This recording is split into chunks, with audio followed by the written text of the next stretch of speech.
Hello and welcome to my YouTube channel, Flowers Facts. I would like to start from where I left in my last video about the explosive burst from our gas heater. If memory serves, we also contacted the housing department about this issue, and they told us to call the gas company. The whole ordeal just circled us around with endless technicalities.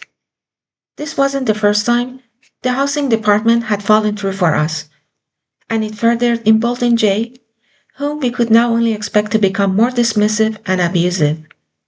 I can't remember exactly when, but during these times, Seth took over from Glenn as on-site manager at the larger building down the street. At the time, that building and ours were owned by the same people. Unlike Glenn before him, Seth was assigned a second-tier type management position that had him monitoring various matters in our building. At first, Seth seemed to be a nice person, but things are not always as they seem. The amount of time he would talk to us depended on how much he could talk about himself, and in the process, certain things sometimes came out. On one occasion, he said that he and Jay were like good cop, bad cop.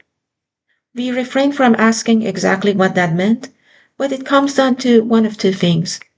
Either he wasn't aware of the implications of his remark, or his ego couldn't resist telling us how brilliantly deceitful he was. And Seth didn't see himself as someone who lacks awareness.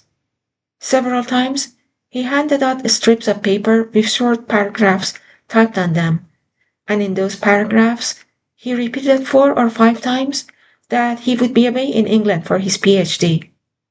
Over time, we told him about our heater situation and how progressively dangerous it was becoming, so much so that we might even have to consider contacting the news.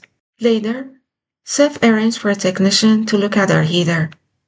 When the technician arrived at our unit, Seth was there too, and he told us he would bill any work done on our heater to a unit in the building for which he was the on-site manager, so Jay wouldn't know it was our heater that was being serviced.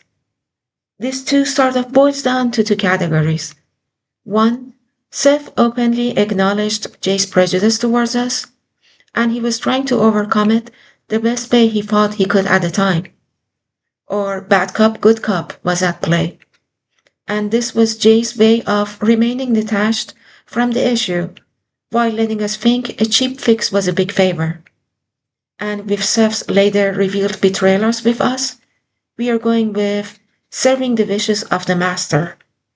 To our understanding, the explosive discharge in our heater was caused by a delayed ignition of the pilot light, which allowed too much gas to build up before ignition.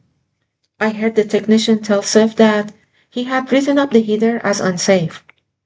The only way they could stop the explosive bursts, though, other than replacing the heater, was by making the pilot light several times larger than normal. Later, when Terry showed the handyman the pilot light, he said to Terry, "That's going to cost you an arm and a leg." In retrospect, we shouldn't have accepted Seth's solution, and we definitely shouldn't have accepted it as a charity-like offer to a dangerous situation that needed to be properly addressed a long time ago, even if it meant contacting the news. Not that we would necessarily have counted on them either, but at least try, rather than do nothing, which only encouraged more of the same. The way things have been going more recently, shortly before our second warning notice, we were prompted to tell Jay that we shouldn't have to continue paying for a pilot light that is several times larger than normal. We believe that this is one of the many things that has added to Jay's resentment towards us. For several years, we had no closet doors in our bedroom because they had broken. We are located near two freeways and on Kessler Avenue, a very busy street, all of which contributes to an endless buildup of dust, so much so that even after thoroughly cleaning any surface, you can see a film of dust forming on it the next day. This meant that without closet doors, our closet was constantly exposed to dust that coated our clothes. After I mentioned this to Seth several times, he applied the exact same process to replace our closet doors as he did to fix our heater. These were the closet doors that were supposed to have been fixed by Michael Gray, whom I discussed in some detail in an earlier video. When we first moved in, the carpet in our unit was horrible, worn, marked, cheap, and had several joints. The underside of the carpet had a layer of small fibrous pieces, which we don't know whether was from shedding or was used in place of regular cleaner underpadding. We often pointed out to Seth how horrible our carpet was. One day, Seth called to say he had carpet for us from someone in his building who had moved out.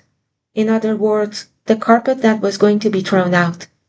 Much of it was cut up, but desperate for an improvement, we basically Frankensteined it, filling our unit with floating fibers as they were agitated by the removal of our old carpet, which required lengthy cleaning before and after we laid the carpet Seth gave us.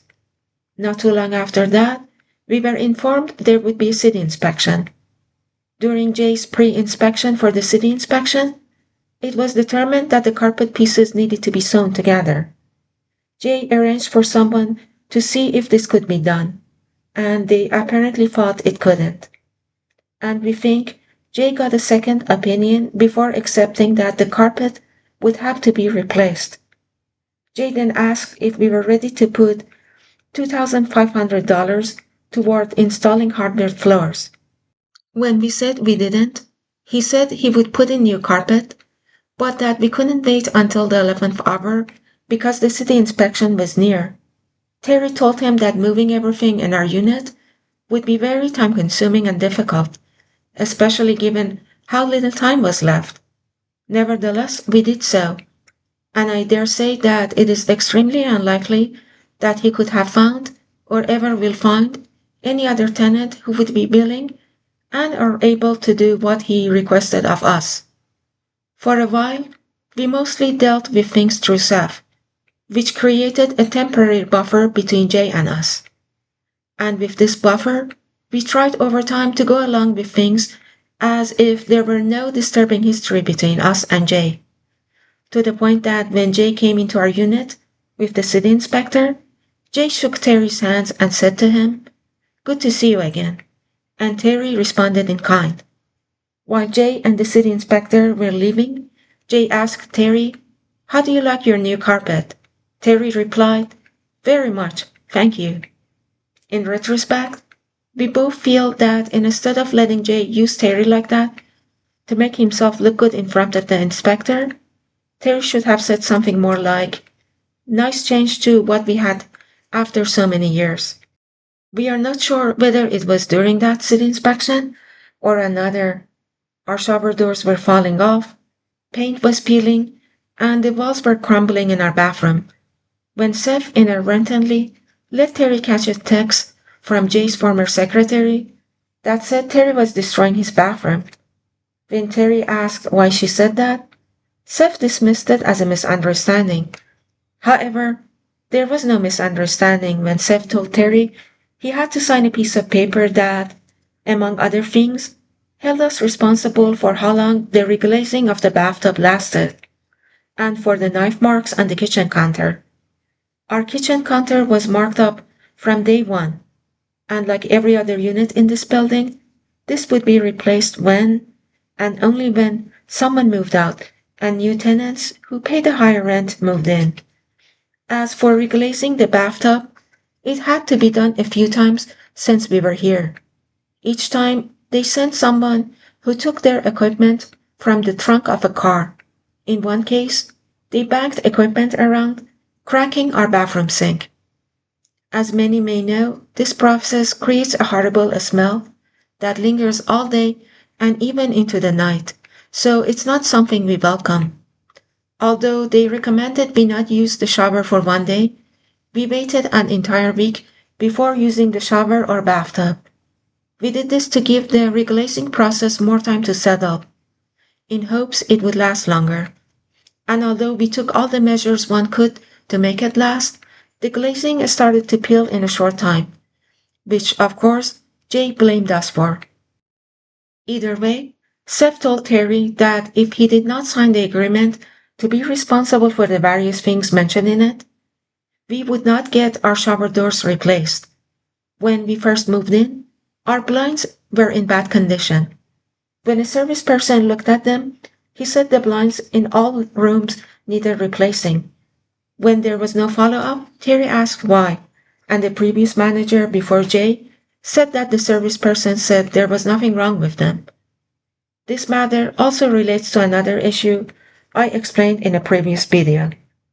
But our damaged blinds were one of the things that Jay also refused to do anything about when he became the manager. After 25 years with blinds that were falling apart, Jay's current handyman, Jim, inexplicably offered to install new blinds in every room. And yes, he said he would bill it to another unit. Given the timing, we believe Jay directed him to do this because Jay was preparing to try to evict us, and installing new blinds would make him look good. Besides, this way he would already have new blinds installed for the new tenants anyway. However, for a while now, Jim hasn't been too friendly to us and has been ignoring us. This includes the small fix of replacing the plastic light that's needed to keep our shower door closed and from periodically falling off. The glide has needed to be redone several times in the last few months. For a long time, even when the glide isn't broken, while showering, the shower door often comes off, and we manage to realign it just enough for it to stay on until the next time it comes off. Perhaps the shower door frame is bent. The roller wheels for the shower door are hard to find, but we found them on Amazon for Jim. We also sent him a picture he asked for of the shower door's plastic glide. He replaced the broken plastic glide that keeps the shower door in place. But the first time the glue came off, and the second time a piece of the glide broke off. We have been as gentle as possible with the shower doors, but keep having this problem. For this post, I will show a video of our shower door not staying closed, peeling paint that was put over the peeling bathtub glaze, and a cabinet we had to remove a jagged edge from, which hasn't had handles for as long as we can remember. And although the darkened circle on our heater has faded over the years, I might post a picture of it on my Instagram page.